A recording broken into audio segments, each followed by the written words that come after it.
রবীন্দ্রনাথ ঠাকুরের কৃপণ।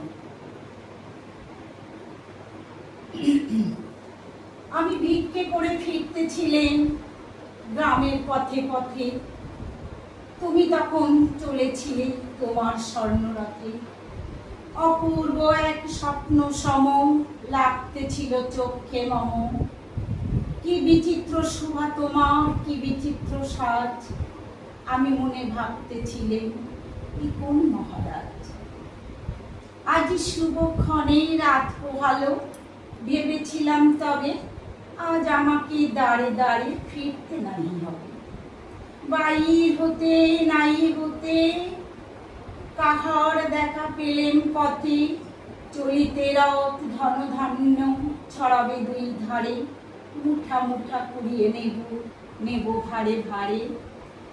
দেখি সহসা রথ থেমে গেল আমার কাছে এসে। আমার মুখ পানে চেয়ে নামলে তুমি এসে।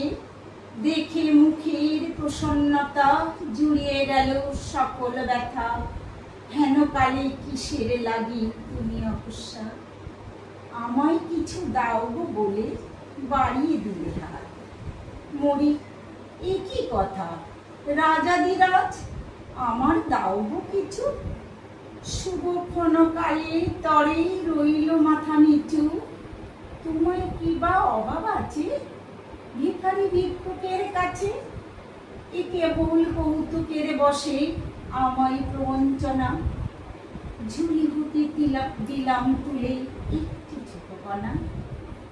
যবে পাত্রখানি ঘরে এনে উজাড় করি, এ কি ভিক্ষা মাঝে একটি ছোট কণা।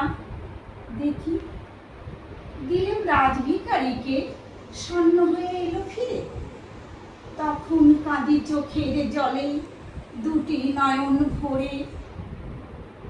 তোমায় কেন দেইনি আমার সকল শূন্য করে।